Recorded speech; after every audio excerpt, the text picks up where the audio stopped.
Vamos trabalhar um pouquinho mais, ver se nós conseguimos pelo menos eliminar os problemas com a arca, porque é uma questão muito interessante e vocês verão que não são problemas. As pessoas não estudam os detalhes, não leem os detalhes, não conhecem ciência, então realmente fica um grande problema. E depois nós trataremos na parte da tarde, nas 3 palestras finais, o que está relacionado com a questão da água, de onde veio toda a água, para onde foi toda essa água, e, de uma forma geral, os resultados de um dilúvio global, ou seja, se houve um dilúvio global, quais seriam as evidências, o que nós deveríamos procurar por aí. Então essa é a ideia principal. Pois bem, vamos trabalhar um pouco aqui, vamos ver a questão da arca, especificamente, essa arca de Noé. Falar um pouquinho da sua construção e da localização. Esses são 2 aspectos muito interessantes, a Bíblia nos dá muita informação. Você fala, muita informação? Ali eu nunca vi tanta informação assim. De novo, nós temos os detalhes. Deus não precisa contar todas as coisas, Ele apenas precisa nos dar os detalhes, por termos sido feitos seres pensantes, com a capacidade de ver o óbvio, nós podemos pegar e desenvolver essa questão. Então, vamos falar um pouquinho a respeito da construção e localização da arca. Vamos começar falando um pouquinho a respeito da construção. Então, vamos ver primeiramente o que o texto bíblico nos fala a respeito dessa construção. Deus diz a Noé o seguinte, lá no capítulo 6, do verso 14 até o 16, você, porém, fará uma arca de madeira de cipreste, divida-a em compartimentos e revista de piche por dentro e por fora. Faça com 135 metros de comprimento, 22 metros e meio de largura e 13 metros e meio de altura. Faça-lhe um teto com vão de 45 centímetros entre o teto e o corpo da arca. Coloque uma porta lateral na arca e faça um andar superior, um médio e um inferior. Essa é a versão NVI, onde você já tem a tradução, literalmente, das dimensões de 300 côvados, seria o comprimento dela, 50 côvados a largura, 30 côvados a altura, abertura, uma abertura lateral, uma janela na parte superior de aproximadamente 1 côvado, que seria literalmente meio metro. O que nós sabemos a respeito desse texto? O que nós somos informados? É que Noé foi a primeira pessoa multada pelo IBAMA por ter acabado praticamente com a floresta ao redor. Ou seja, ele fez um desmatamento que não deveria ter sido feito. Nós precisamos ter uma noção do tamanho da arca e coisas assim, e daí você pode trabalhar os cálculos para ver a questão da quantidade de madeira que foi necessário para construir um barco desse tamanho.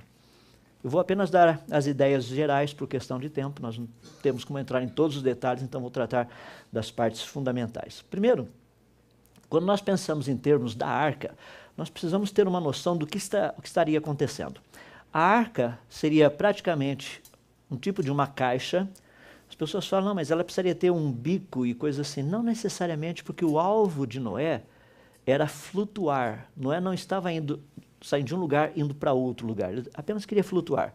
Nós sabemos que essa arca ela tinha 3 pisos, tinha um superior, um meio e um inferior, e dentro desses pisos haviam compartimentos, justamente para colocar os animais. Então são pequenos detalhes que são fundamentais para nós entendermos a dinâmica, o que estaria ocorrendo dentro da arca durante esses 371 dias. Algo que é muito importante é que a arca teria que ter uma estrutura que aguentasse tranquilamente todas aquelas forças violentas que teriam ocorrido durante o dilúvio. Lembrem-se que nós estamos tratando de um barco de 135 metros de comprimento, um pouco mais de um quarteirão do que nós estamos habituados. Ou seja, é uma estrutura muito grande, feita de madeira, que tivesse que aguentar forças gigantescas que estariam ocorrendo logo no início do dilúvio. Logo depois do dilúvio, nem tanto, depois dos primeiros 40 dias. Porque aí você tem um período de apenas inundação, então a arca está praticamente flutuando. Não seria um problema muito sério. Os primeiros 40 dias é que seriam problemas sérios. Então, para isso, nós temos que pensar que tipo de madeira seria usado na arca. É óbvio, tem que ser uma madeira que se preste, porque se não prestasse, não daria para fazer a arca. E é justamente essa a madeira que Noé utilizou. Ou seja, a madeira é cipreste. Cipreste é algo muito interessante. É um tipo de madeira que, em contato com a água, ela se torna mais resistente. É fascinante isso.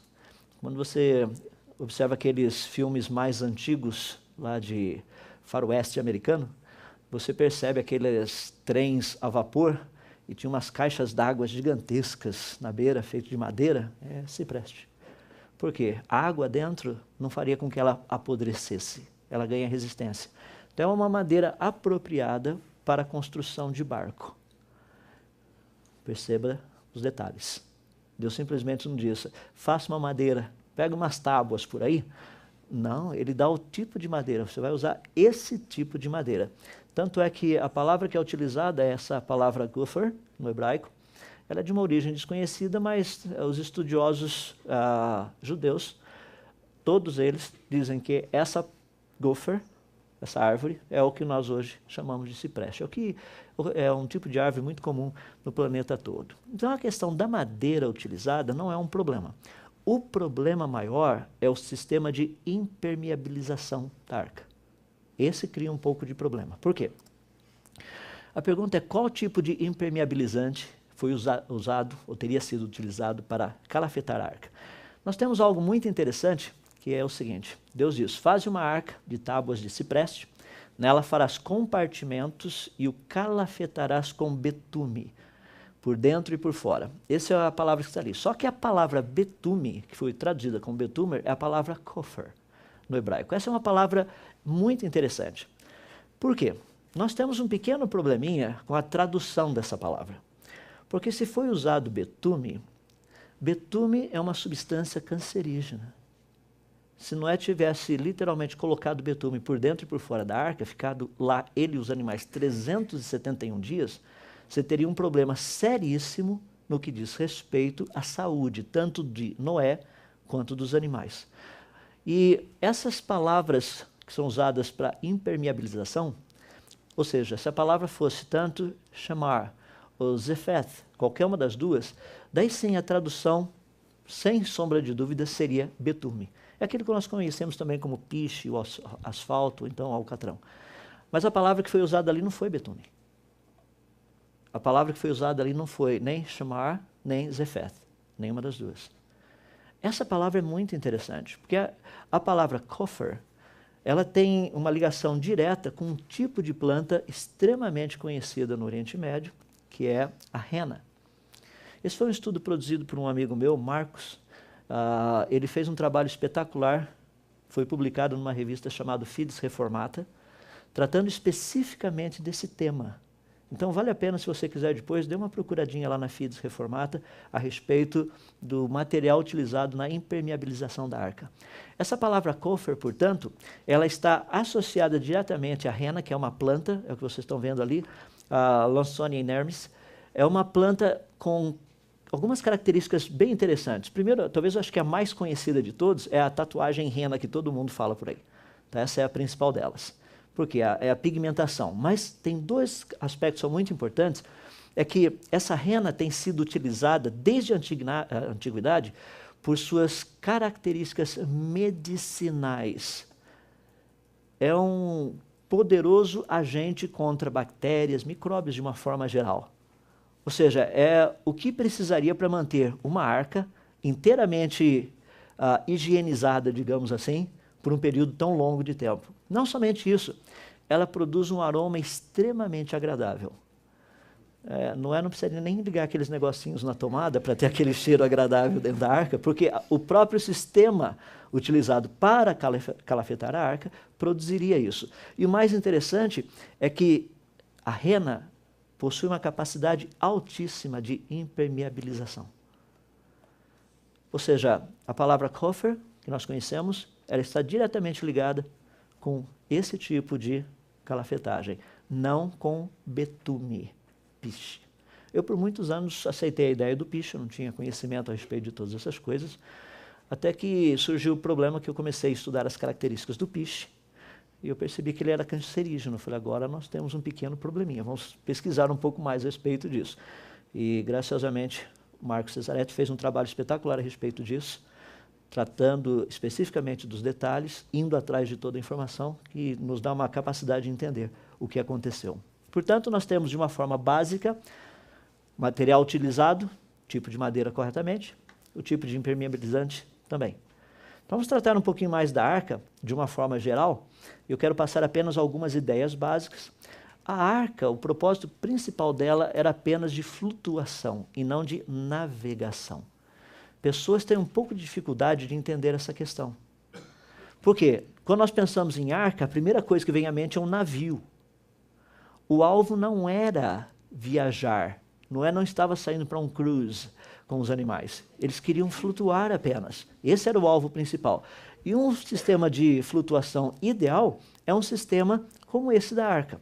Por quê? Quando nós estudamos a arca, se você parar e entrar um pouquinho na parte da engenharia naval, todo objeto grande como esse daí de flutuação, ele possui 3 eixos, que são chamados de eixos de rotação. A arca, se ela estivesse aqui nas minhas mãos agora, um modelo pequeno, eu poderia girá-la nesse sentido, ou seja, esse seria um eixo de rotação. Um outro eixo de rotação seria esse daqui, ela poderia girar nesse sentido também. Então nós temos assim e temos esse outro eixo de rotação também. Ou seja, quando nós fazemos cálculos, esses são 3 eixos importantes para serem avaliados em questão de estabilidade. Por exemplo, vamos pegar a nossa arca e se eu virasse de frente, pegasse essa área daqui, o que poderia acontecer? A arca poderia tombar ou para a direita ou para a esquerda. A pergunta é quanto ela poderia tombar sem que ela virasse totalmente. Então é possível fazer um cálculo baseado nessa estrutura que nós temos para saber o quanto ela poderia tombar. Lateralmente, a arca poderia chegar até, no máximo, 60 graus e ela voltaria novamente ao local, com todo o peso dentro dela. Porque a flutuação dela é espetacular. Nesse sentido de subir e descer, imagine a arca desse jeito, ela subindo ou descendo, ela poderia chegar até 75 graus que ela não cairia do outro lado, ela voltaria. Eu não sei se vocês têm noção, mas os navios que nós temos hoje em dia, com 30 graus, ele afunda. Imagina 60 graus. Numa leva mais ou menos isso aqui, o máximo que se consegue de estrutura é praticamente por volta de 45, 50 graus. Mais do que isso, ele parte. Então nós temos uma mega estrutura da arca. Nesse caso de girar nesse sentido, é só uma questão do pessoal fica meio zonzo, né? Então ele fica girando, girando, isso daí não teria muitos problemas. Porque nós temos uma questão muito interessante, para e pensa, por exemplo, um barco na água. Olha o que ele enfrenta dentro da água com pequenas ondas. Esse é um barco pequeno, tá? Mas imagina Noé dentro da arca tendo que enfrentar coisas desse jeito. Esses são os primeiros 40 dias da arca. Como fazer com que o mecanismo funcionasse sem maiores problemas? Então por aí você tem uma noção. Tinha que ser uma estrutura que aguentasse esse tipo de força, que aguentasse esse tipo de impacto, que aguentasse impactos laterais, impactos frontais. A estrutura tinha que ser literalmente extremamente firme para não partir. Imagina no meio de um negócio lá, Noé fala para os seus filhos, ó, está um pequeno vazamento no primeiro piso, peguem as bombas e vamos bombear a água de lá, coisas desse jeito. Ou seja, dá para você ter uma noção do que significa o que Noé passou. Isso é apenas uma ilustração, um barco passando por um sisteminha um pouquinho mais assim, digamos assim, um dia que o mar está ligeiramente agitado. Então dá para você ter uma noção. O que seria, portanto, essa arca? As suas proporções de uma forma específica. Então vamos dar uma olhadinha para vermos. A arca possuía 300 côvados de comprimento, 50 côvados de largura e 30 côvados de altura. Eu gostaria de sugerir, se você tiver a oportunidade, pegue um pedaço de madeira com essas proporções. Pode ser 300 centímetros, daria 3 metros, vai ser uma tabona, ou só 300 milímetros. Então faça uma menor, 300 milímetros, 50 milímetros e 30 milímetros. Ou seja, 30 centímetros, 5 centímetros e 3 centímetros de altura. Pegue esse pedaço de madeira, coloque dentro d'água, na praia, e observe como que ele é estável com todas as ondas que estão batendo nele. Como ele permanece, ele sobe e vira, porque essas proporções são ideais para flutuar. É por isso que eu disse, existem muitos relatos tratando de outros barcos. Alguns relatos nos dão as dimensões, mas só a arca bíblica flutua. E flutua bem. Então, como saber as dimensões praticamente? Nós temos esses valores, 300 côvados de comprimento, 50 côvados de largura, 30 côvados de altura. Nós temos praticamente vários côvados diferentes, mas a flutuação deles não é gigantesca. Por exemplo, o côvado babilônico dava 50 centímetros e 3 milímetros. O côvado egípcio dava 52 centímetros e meio milímetros, esse era o côvado que os egípcios pagavam ao faraó. Quando eles recebiam a restituição do imposto de renda, vinha no 44,7, era um pouquinho menor, assim. É bem normal isso daí dentro da política monetária dos países. O côvado hebreu também, 51 centímetros e 8 milímetros, o maior, e o 44,5 menor. Então, nós temos uma flutuação de mais ou menos aí uns 6 centímetros, pouco menos de 6 centímetros, entre um côvado, 8 centímetros entre o côvado maior e o côvado menor. Então, a diferença não é muito grande, não. 10 centímetros estourando aí a diferença. Eu peguei o menor de todos para ninguém dizer que nós estamos exagerando no tamanho da arca. Então, vamos pegar o menorzinho, vamos fazer os cálculos baseados no côvado menor, que seria aquele de 44,5. Portanto, fazendo esses cálculos, a arca teria 133 metros e meio de comprimento, 22 metros e 22 centímetros de largura e 13 metros e 35 centímetros de altura. Dá para a gente ter uma noção que era um barco relativamente grande.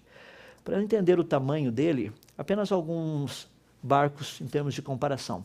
O número 1 que vocês estão vendo ali seria a arca, criada mais ou menos, tendo sido feita entre 2300 e 2400 a.C. O número 2 é a caravela. Nós estamos vendo ali o barco salva-vida que Pedro Álvares Cabral veio até o Brasil. Seria um barco salva-vida da arca, porque ele é muito pequenininho comparado com o tamanho da arca. Nós temos o 3, que é o Clipper, já produzido lá por volta dos anos 1800, 65 metros de comprimento. E o maior barco construído, além do tamanho da arca, foi construído no ano de 1858, tinha 211 metros de comprimento, que era o Great Eastern. Nós temos outros ali, eu coloquei um que foi criado no início do século passado, só para ter uma noção. Hoje nós podemos pegar os superpetroleiros, etc., são gigantescos. Mas no início do século passado, nós tínhamos o Queen Elizabeth, com aproximadamente 312 metros de comprimento. Então, para você ter uma noção da arca em relação aos barcos que nós temos por aí. Para ficar um pouquinho mais fácil, nós sabemos que o volume da arca inteiro era de quase 41 mil metros cúbicos, o peso bruto dela era quase 14 mil toneladas e o deslocamento dela aproximadamente 20 mil toneladas. Ali você consegue ter uma noção do tamanho de um ser humano com a arca. Então é possível comparar os dois. Ou seja, a arca seria, o volume total da arca, seria equivalente a um prédio de 67 andares com apartamentos de 200 metros quadrados. Esse é o volume. Se nós pegarmos esses contêineres de 40 pés, que são aqueles contêineres gigantescos, nós teríamos condição de colocar 360 deles para formar o volume que a arca possuía. Se nós pensarmos em termos de jaulas de 12 metros quadrados, que é algo extremamente confortável para um animal em termos de transporte, caberiam 3.400 jaulas dentro da Arca de Noé. Caso Noé ficasse desempregado, ele poderia ficar transportando os Volkswagen Fox para lá e para cá, que daria para levar aproximadamente quase 4.000 deles dentro da arca, sem muitos problemas. Então dá para nós termos uma noção do tamanho desse barco. Por que isso é importante? Porque muitas pessoas, quando nós tratamos da Arca de Noé, eles pensam que a arca era um barquinho pequenininho, era uma coisinha pequenininha. Não era, era gigantesca. Deixa-me fazer uma pergunta. Por que alguém iria construir um barco desse tamanho para um dilúvio local? Faz sentido? A resposta é não. Um barco desse tamanho? Rapaz, é gigantesco a coisa. Obviamente, nós estamos tratando de algo de proporções globais. Por quê? Colocar os animais ali dentro, sim, mas isso aí seria muito bom. No caso de um dilúvio, eles estariam muito bem protegidos, concordo plenamente. Mas por questão de um dilúvio global, local, não faria o menor sentido fazer um barco desse tamanho. O que você faz? Deixa os animais sozinhos. Ah, mas eles iam morrer afogados. Certeza que não, eles iam embora. Nós vamos tratar um pouquinho disso daqui a pouco, quando nós falarmos a respeito dos animais na arca, na próxima palestra. Portanto, nós temos aí um barco gigantesco. 10 pessoas olham e falam assim, mas está vendo? De novo, para construir um barco desse tamanho, há necessidade de tecnologia. Por isso que nós já estudamos as genealogias. Há necessidade de tecnologia? Sim, já estudamos as genealogias. Sabemos que, literalmente, 2 gerações antes de Adão, com o nosso querido amigo Tubal-Caim, que, pelo que tudo indica, não foi ele que fez guerra com Noé, mas se você já assistiu o filme Noé, você sabe do que eu estou falando. Ele era artífice de todo instrumento cortante de ferro e bronze. Ou seja, 2 gerações antes de Noé, já havia mineração, siderurgia, metalurgia, havia tecnologia para que pudesse ser feita a construção da arca. Então, de uma forma geral, bem resumidamente, aí você tem algumas ideias relacionadas com a arca. Perguntas: onde ela foi construída e onde ela estaria agora? Porque um barco desse tamanho não é tão fácil de ficar perdido assim. Tem certeza? Nós estamos procurando um avião até agora. E lembra que tinha 2 aparelhos dentro do avião mandando um bip para a gente encontrá-lo. Não é fácil encontrar um objeto no planeta Terra. Não é fácil. Então vamos parar, pensar um pouquinho a respeito dessa localização. Nós lemos no livro de Gênesis, no capítulo 8, versos 3 e 4, o seguinte: as águas foram baixando pouco a pouco sobre a terra, e ao fim de 150 dias, as águas tinham diminuído. E no 17º dia do 7º mês, a arca pousou nas montanhas do Ararat. Essa palavra pousar, às vezes cria um pouco de confusão, ou mesmo a arca repousou nas montanhas do Ararat, então são várias traduções diferentes. O significado era ter ficado presa nessa montanha. É como um navio preso num banco de areia. Tudo inundado, água em volta, mas o navio não se move mais, porque ele está preso. O fundo dele está enroscado. Isso é o que aconteceu com a arca. Então, literalmente, o que está sendo dito aí? Então, nós temos algumas questões que precisamos entender a respeito desse Ararat. Então, nós temos que ir de novo para aquela região onde tudo acontece no planeta, Oriente Médio. É aquela região ali onde as coisas estão rolando. Então, nós temos naquela região algo muito interessante, que é a região do Monte Ararat. São várias montanhas naquela região. Essa região era conhecida como o Reino de Urartu, que era a região do Ararat na Mesopotâmia. Algumas coisas muito interessantes são encontradas naquela região. Eu coloquei uma delas ali. Você está vendo aquela pequena pedrinha com um furo bem no meio? Pergunto, o que é que essa pedra estaria fazendo numa montanha, a algumas centenas de quilômetros longe de oceano? E nós sabemos que esse tipo de pedra era utilizado como âncora. Âncora. Tinham 2 utilizações, uma delas era âncora. Tinha alguns navios que, para estabilizar o sistema, como eles não tinham tanque de lastro, eles construíam o barco, havia um tipo de umas grandes varas saindo do barco e na extremidade delas, penduradas em cordas, você tinha essas pedras. Isso aí produzia estabilidade no barco. E nós temos várias delas nessa região. Agora, eu pergunto, que esse tipo de pedra, nós não estamos falando de pedrinha, esse negócio tem 3 metros de altura. O que esse negócio está fazendo lá no meio? Eu garanto que ninguém levou para lá como souvenir. Foi fazer um passeio, achou lá, vou levar essa pedrinha para casa, porque tem algumas coisas muito interessantes relacionadas com essa região do Ararat. Primeiro, o Monte Ararat em si. O Monte Ararat fica bem naquele cantinho que vocês estão vendo ali. Ele fica praticamente na extremidade onde tem a junção da Turquia, o Irã, a Armênia e também o Azerbaijão. Todo aquele pedacinho juntos. Quando nós olhamos o Monte Ararat de cima, está vendo um pouquinho, olhando na direção noroeste, do ponto de vista desse cantinho aqui. Tá? Então nós temos o Ararat menor, que é o primeiro aqui, e o Ararat maior, o segundo. Então nós podemos olhar com um pouquinho mais de perspectiva, visto de cima, essas 2 montanhas durante o inverno. Dá para perceber a quantidade de gelo ao redor. Uma vista dos 2 durante uma boa parte do ano, estão cobertos totalmente com gelo. Se você quiser ver do lado da Armênia, é assim que se parecem as 2 montanhas. Da cidade de Yerevan, na Armênia, você tem o Ararat maior do lado direito, você tem o Ararat menor do lado esquerdo. Naquele Ararat maior é o problema, onde praticamente a arca está. Nessa região da Armênia, bem aqui nessa parte próximo ao Ararat, havia uma cidade muito antiga que era conhecida como o local do descendente. Inclusive, ela é citado em alguns relatos antigos como sendo o local onde pessoas poderiam ir e visitar um tipo de um pequeno museu, onde ainda estavam lá os utensílios utilizados por Noé e sua família. O nome da cidade que havia ali é Shideshuan. Então é bem interessante pensarmos um pouquinho a respeito disso. Se você quiser ver o Monte Ararat olhando do outro lado da Turquia, isso é o que você vê do outro lado, em Corvirap, do lado turco. Então, para ter uma noção, isso aqui são os dois montes. Você está vendo aquele branquinho coberto de gelo ali, é o Ararat maior e o outro Ararat menor. Nós podemos dar uma olhadinha no terreno ao redor, você percebe que é um terreno bem acidentado, não é um terreno de fácil acesso, você simplesmente não chega lá a qualquer época do ano. Aquela parte branca que você está vendo lá em cima é uma parte de neve, praticamente nunca derrete. Então, 365 dias e mais um quarto de dia por ano está daquele jeito, pelo menos. Nas épocas do inverno, a quantidade é maior.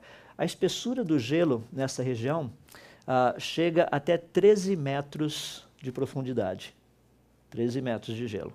A área coberta, o ano todo, nunca é menor que 32 quilômetros quadrados. O pico dessa montanha está praticamente 5.165 metros. E as pessoas falam, rapaz, já imaginou Noé parando lá em cima com toda essa bicharada para descer?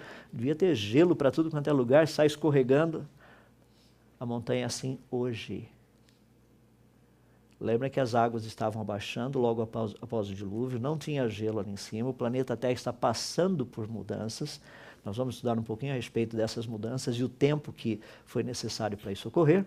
Ou seja, Noé tendo parado nessa parte da montanha, uma parte dela, inclusive, um lado dela, é de origem vulcânica, não é um vulcão, são montanhas onde existe um derramamento de lava, não essas megas erupções. É como se tivesse um pequeno vazamento. Então, o Monte Ararat tem essa característica. Dá para perceber um pouquinho da ideia do Ararat visto da planície, praticamente do lado da Turquia. Como mencionei, a dificuldade principal é a questão de acesso. Como procurar um barco no meio de todo esse gelo aí? Obviamente, você não vai esperar encontrar o gelo aqui e o barquinho em cima. Ele está sob o gelo. A dificuldade de acesso que eu mencionei, você pode ver aqui um pouquinho, uma das maneiras de chegar até lá, passando pelo destiladeiro Ahora, que é desse lado aqui. Vocês estão vendo uma pequena pessoa ali em cima, onde eu estou passando o mouse. Então, a questão da pesquisa, a dificuldade de chegar até lá, é algo muito grande. Algumas pessoas chegaram? Sim, vamos tratar disso também. Então, para parar e pensar um pouquinho, alguns historiadores muito interessantes. Moisés de Corenenses foi um historiador armeniano, ele é mencionado por Flávio Josefos. Ele fala dessa cidade na Shideshuan, tá? Que seria o primeiro lugar do descendente. Moisés de Corenenses foi um dos poucos historiadores passados que mencionava a respeito disso. Ou seja, esse local é um monumento eterno da preservação de Noé e também da sua arca. Que estava no topo, ou seja, a arca estava no topo daquela montanha, em cujos pés foi edificado a primeira cidade após o dilúvio. Ou seja, é assim que Moisés de Corenenses trata essa cidade na Shideshuan. Flávio Josefos também menciona algo muito interessante no seu livro, Nas Antiguidades dos Judeus, falando que o povo da Armênia tem um local chamado Apobaterium, e o Apobaterium significa o lugar do descendente, porque foi justamente ali onde a arca teria sido salva, ou seja, guardada naquele lugar, para preservação, inclusive as suas relíquias seriam mostradas ali.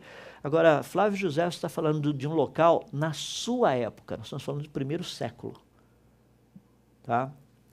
Falando da possibilidade de você ir e visitar. Ou seja, até no primeiro século da era cristã, que nós chamamos, você poderia ir e encontrar, sem maiores problemas, vestígios da Arca de Noé. O próprio Marco Polo, durante as suas muitas viagens, lá nos anos 1200, indo para 1300, ele mostrou um grande interesse em passar justamente nessa região. Uma parte do material foi escrito pelo cidadão ali, Rustichello de Pizza, falando a respeito exatamente desse local e do interesse de visitar a Arca de Noé. Então nós temos alguns registros históricos tratando dessa questão. Pessoas falam, não, a arca estava lá, nós podemos ir e visitá-la. Então eu queria gastar um pouquinho de tempo agora falando com vocês a respeito dessa questão toda dos relatos e algumas testemunhas oculares. Talvez um dos mais conhecidos tenha sido esse cidadão que vocês estão vendo ali. Ele diz ter visitado a arca. Ali vocês têm algumas ilustrações, ele contando o que ele viu. Então, falando um pouquinho mais dele, o nome desse senhor é George Hagopian, é o senhor do lado esquerdo, de cabelos brancos. Ele viveu por muitos anos na Armênia, ele era inclusive pastor de ovelhas, e ele e o seu tio, durante o ano de 1902, daí no ano de 1904, quando ele ainda morava na região ali da Turquia, teve a oportunidade de subir e ver a Arca de Noé. Uma das pessoas que tem pesquisado muito a Arca é Alfred Lee. Alfred Lee tem praticamente uns 30 e poucos anos de pesquisa relacionado com isso. Baseado no que George Hagopian descreveu, Alfred Lee desenhou o que teria sido a arca que ele teria visto, que é o modelo que eu apresentei para vocês aqui nas animações, na computação gráfica. Então nós temos ali um pouquinho do que teria sido. Então nós temos o que George Hagopian disse. Ele disse que a arca ainda está preservada, a madeira é extremamente dura, você não consegue nem tirar pedaços dela com metal, por exemplo, uma faca, alguma coisa assim. Isso é normal, dado a idade da madeira e dado o tipo de madeira, se preste. Então isso é óbvio, iria ter esse endurecimento. Ele falou a respeito da estrutura dela, como que ela se parece, coisas assim. Um outro que tratou de uma forma muito interessante também, juntamente com Alfred Lee, é aquele senhor que vocês estão vendo ali, é o Ed Davis. É muito interessante porque o que foi dito por Davis é que a arca, como vocês veem aqui, ela estava naquele ponto, e o que Davis viu foi literalmente 2 pedaços partidos. É interessante porque a descrição é idêntica à de George Hagopian. O fascinante é que esses 2 homens, Ed Davis e George Hagopian, nunca se encontraram. Ed Davis esteve na arca no ano de 1943, quando servindo o exército americano lá no Irã, durante a Segunda Guerra Mundial. Então nós temos 2 relatos. De novo, a arca está inteira, o outro, a arca está partida em 2 pedaços. Como mencionei aqui nesse slide anterior, nós temos aqui a arca onde ela estava e o que ela deve ter acontecido para ter os 2 pedaços onde ela está agora. Pergunta: esses relatos são confiáveis? É interessante porque os 2 passaram por testes naquele sistema de avaliar mentiras e os 2 passaram sem nenhum problema. Os 2 nunca se conheceram. No entanto, os 2 descreveram o mesmo objeto. Divisão interna, alguns pequenos detalhes, é espetacular. Então existe uma boa possibilidade que esses 2 tenham realmente visto a arca. A descrição deles da arca, praticamente, seria algo assim.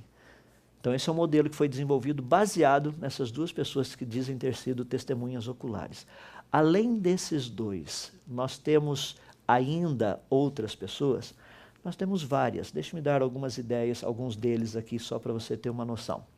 No ano de 1856, 3 cientistas ingleses e guias da Armênia disseram ter chegado até onde estava a Arca de Noé. Em 1876, Sir James Bryce, que foi um estudioso inglês, diz também ter ido até a Arca de Noé. No ano de 1883, investigadores turcos dizem ter visitado a Arca de Noé. No ano de 1915, um piloto russo da Primeira Guerra Mundial, ao voar na região, nas proximidades da região, diz ter visto um objeto que não era parte da montanha. Era um objeto que parecia mais uma caixa de madeira gigantesca lá em cima. No ano de 1916, soldados turcos dizem ter visto e visitado a Arca de Noé. No ano de 1953, George Green, que era um geólogo, diz não somente ter visitado a Arca de Noé, como ter tirado várias fotos. Pessoas dizem ter visto essas fotos, mas tanto Green como as fotos desapareceram numa das expedições dele aqui na América do Sul. Então ninguém sabe exatamente se sim ou se não. Gregor Schrenkhammer, um piloto, ao passar por sobre também a região do Ararat, diz ter visto um objeto gigantesco, parecido com uma grande caixa, e que literalmente não era parte da montanha. Então nós temos alguns outros aí. Tem alguns mais recentes. Por exemplo, essas são algumas fotos tiradas nesses últimos 40 anos. Essa é uma das primeiras lá da década de 70, indo para a década de 80. Você está vendo a foto lateral aqui, uma ampliação, essa é o que foi visto lá. ok? Um pedacinho, ampliação você tem aqui e aqui a lateral, para ter uma noção do que é. Também, durante os anos de 89, na década de 90, algumas coisas que foram encontradas, você está vendo um pedaço dela aqui, e gelo por cima. Agora, uma das mais fascinantes de todas, tem sido muito pouco dito por aí, foi uma expedição de um grupo da Tailândia e chineses, tendo visitado a Arca durante os anos 2000. Isso foi um pouquinho do que eles encontraram.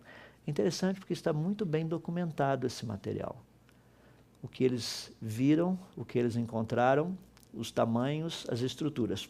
Pouco tem sido mencionado a respeito disso na mídia. Muito pouco.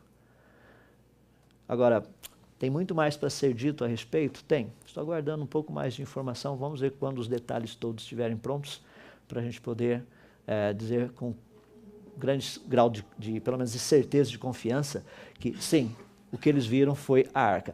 Parece ser, o tipo de madeira está correto, o tipo de estrutura está correto, o tipo de impermeabilizante está correto, o tipo interno da distribuição das coisas está correto. O problema é o difícil acesso. Tem inclusive posicionamento de GPS para saber onde é que está. Então tem alguns detalhes fabulosos a respeito disso, vamos aguardar um pouquinho mais. Para tratarmos da reta final e encerrarmos, eu queria te falar um pouquinho a respeito do local de construção da arca. Porque esse é um dos pontos muito interessantes. Poucas pessoas pensam nisso. Onde Noé construiu a arca? Para nós termos uma noção disso, nós podemos tratar da seguinte maneira. Nós sabemos onde a arca praticamente está hoje. As montanhas do Ararat. A arca ficou à deriva praticamente 150 dias. Durante 150 dias é possível saber o que acontece num planeta extremamente inundado. Lembre-se que nós não estamos tratando de megas correntes marítimas, porque literalmente o planeta está todo inundado. As correntes marítimas começam a surgir e a ter o seu fluxo normal após o sistema começar a estabilizar. Antes disso, não seria muito problema. Então você tem 40 dias daquele tumulto todo e você tem mais 110 dias depois de uma certa calmaria. Lembra que depois disso ainda que começou a ventar. A Bíblia nos fala desses detalhes. Então é possível ter uma noção do que teria ocorrido nesses primeiros 150 dias. Fala, ocorrido em que sentido?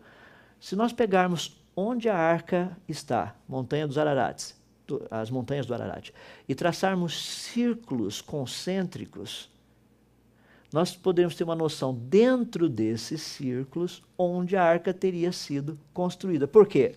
Num certo período de tempo, no caso 150 dias, você sabe o quanto do local de origem ela teria se deslocado.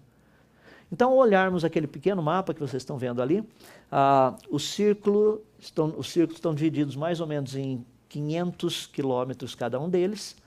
O maior de todos tem um raio de 2.000 quilômetros. Então, nesses 100 e poucos dias aí, 150 dias aproximadamente, a arca teria se deslocado, assim, estourando talvez uns 2.000 quilômetros. Lembra que os primeiros 40 dias, bastante movimentação, os últimos 110 dias bem tranquilos, e depois disso é que começa a ventar, mas a arca já estava presa.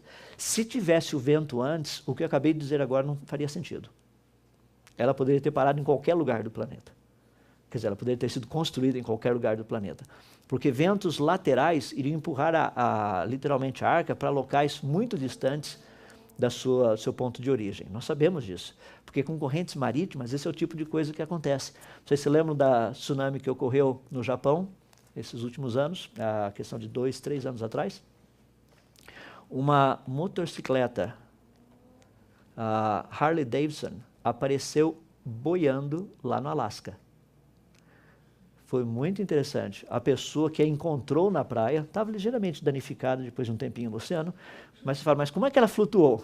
O pneu, cheio de ar, funciona como uma boia. Então ela ficou boiando por aí, saiu lá do Japão, chegou lá no Alasca, foi possível identificar o número dela, a pessoa que encontrou, entrou em contato, ficou sabendo que a motocicleta tinha sido vendida lá no Japão.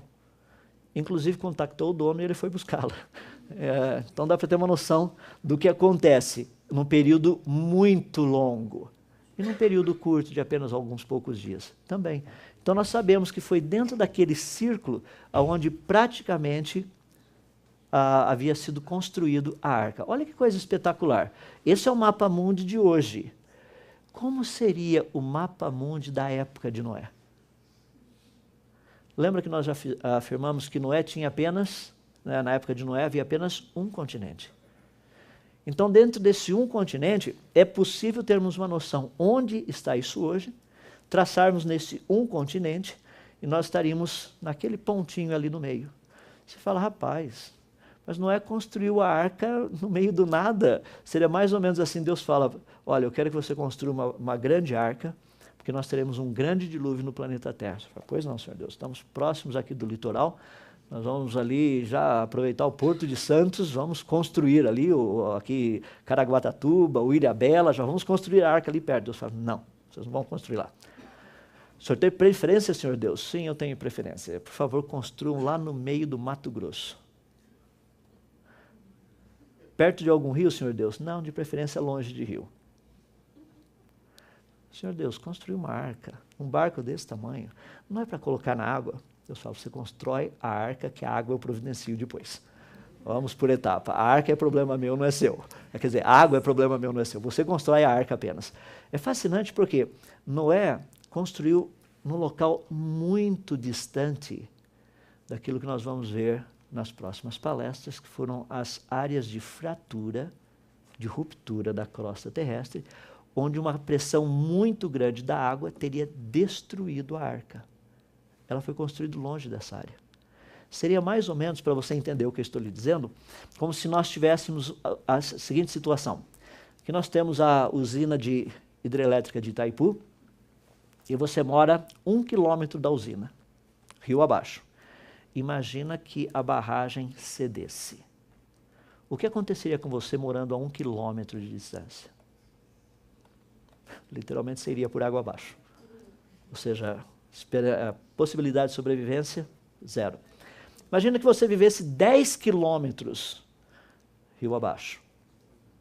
Mesma coisa. Mas e se você morasse a 100 quilômetros de distância? A probabilidade de sobreviver seria maior. Por quê? Toda essa água chegando lá, ela já teria perdido muito da sua força. E se você morasse a 1000 quilômetros de distância?